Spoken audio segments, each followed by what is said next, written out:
Capítulo 4. Liberadores Unidos, parte 13. Demasiado pronto llegó la noche. Milady llegó al lugar indicado a la hora señalada, sus pasos eran bruscos y torpes. Levantó la vista y vio a Oscar en lo alto de la colina, con los brazos cruzados mientras contemplaba la puesta de sol bajo la sombra de un árbol. La oyó acercarse y se volvió para mirarla. Solo eso bastó para que el corazón de Milady se acelerara. Esto no es propio de mí. Estoy haciendo el ridículo. Sinceramente, Milady estaba más que asustada. Dios, ¿qué clase de líder se ahoga en el momento más importante? ¿Está decepcionado conmigo? ¿Está harto de mí? Sabía que no podía ser así, pero eso no ayudaba a aliviar sus temores. Al fin y al cabo, cuando había estado en ese estado en el que había actuado por instinto, había tomado conciencia de sus propios sentimientos. Por supuesto, había tenido una vaga idea durante bastante tiempo, pero solo había leído sobre el romance en los libros, así que no había entendido del todo su propio corazón. Ella sabía que no podía huir de esta confrontación por más tiempo. ¿Ella era la líder de los libertadores? No podía actuar como una niña enamorada. Reprendiéndose a sí misma, se obligó a actuar como su habitual y molesta persona. Perdón por la espera, Okun.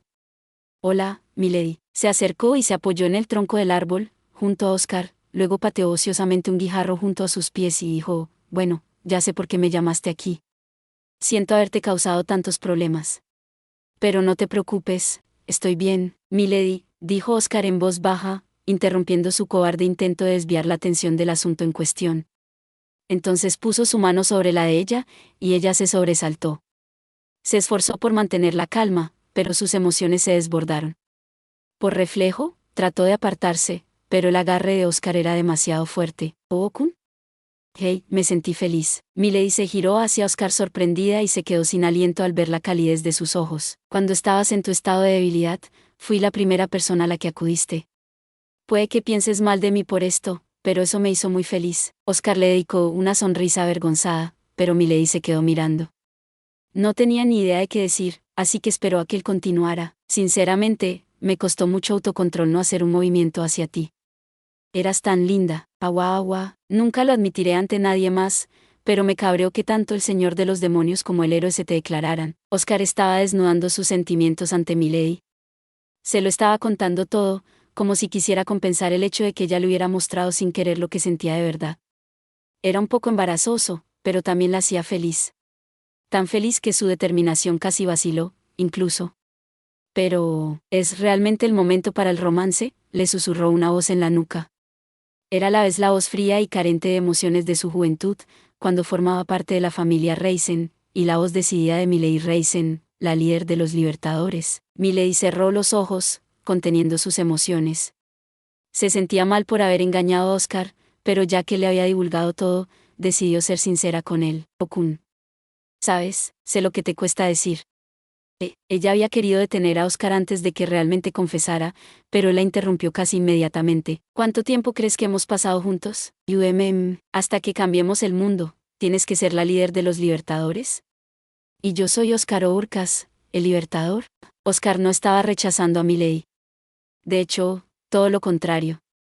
La estaba aceptando en su totalidad. Si hay algún camino que nuestras vidas puedan tomar que no sea el de ser compañeros libertadores, es uno que solo podemos elegir después de cumplir la promesa que hicimos. Vamos a cambiar el mundo, juntos. Solo después de cumplir ese objetivo, Milady se permitiría ser una chica normal, y por eso ninguna de las dos quiso dar voz a los sentimientos que había en lo más profundo de sus corazones. Porque creían que aún podrían hacerlo después de haber hecho realidad sus sueños. ¿Estás de acuerdo, no? Milady estaba casi avergonzada de lo aliviada que se sentía. Era como si Oscar le hubiera dado la caja perfecta para encerrar sus sentimientos por el momento. Como respuesta, dejó escapar un largo suspiro, soltó la mano de Oscar y dio unos pasos hacia adelante antes de girar para mirarlo. Okun, aunque dejemos de ser libertadores, te voy a hacer trabajar hasta el cansancio, así que será mejor que te prepares, dijo, con una sonrisa radiante en el rostro. Él le devolvió una suave sonrisa y avanzó hasta situarse junto a ella bajo la luz del sol poniente. No se apoyaron el uno en el otro, sino que miraron fijamente al futuro que pretendían crear. Unos días después, Oscar y los demás se prepararon para dejar Sainton. Muy bien, me voy. Hasta luego, Ruth, Corinne, y ustedes dos también, Susia y Yunfa. Cuiden de Dylan y Katie por mí, dijo Oscar. Lo haremos. No te preocupes por nosotros, hermano, respondió Ruth. Hasta luego, Oni-chan, dijo Kourin. Tu familia está en buenas manos, Oscar-san. Sí. Apuesto a que volverán a la normalidad para cuando tú vuelvas. Ruth y Junfa parecían tristes al ver que Oscar y los demás se iban, mientras Sucia ponía cara de circunstancias para decir que cuidaría de todos en su ausencia. Kourin se limitó a lanzarle una mirada de preocupación. Ruth y Junfa poseían talentos que podrían haber sido útiles en el frente, pero ambas sabían que la batalla que Oscar y los demás iban a librar era más de lo que podían soportar. Se dieron cuenta de que solo estorbarían a todos. Por eso no pidieron acompañarles. Ya sabían que no podían. Lo único que podían hacer por Oscar ahora era proteger a Dylan y a los demás, que estaban durmiendo por los efectos de los artefactos que había hecho. Sin embargo, mientras que Laos habría podido completar el tratamiento en un mes, estos artefactos que solo necesitaban maná para funcionar tardarían medio año en curar el daño de las almas de los niños. Ruth y los demás tendrían que cuidar de ellos mientras tanto.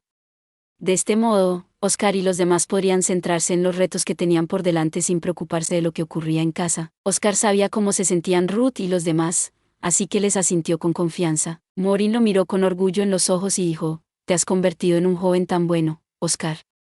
Por favor, vuelve sano y salvo». Luego se volvió hacia Milady y se inclinó hacia ella, con su pelo blanco cayendo sobre su cara, y continuó: «Por favor, cuida de Oscar, Milady-san». De acuerdo.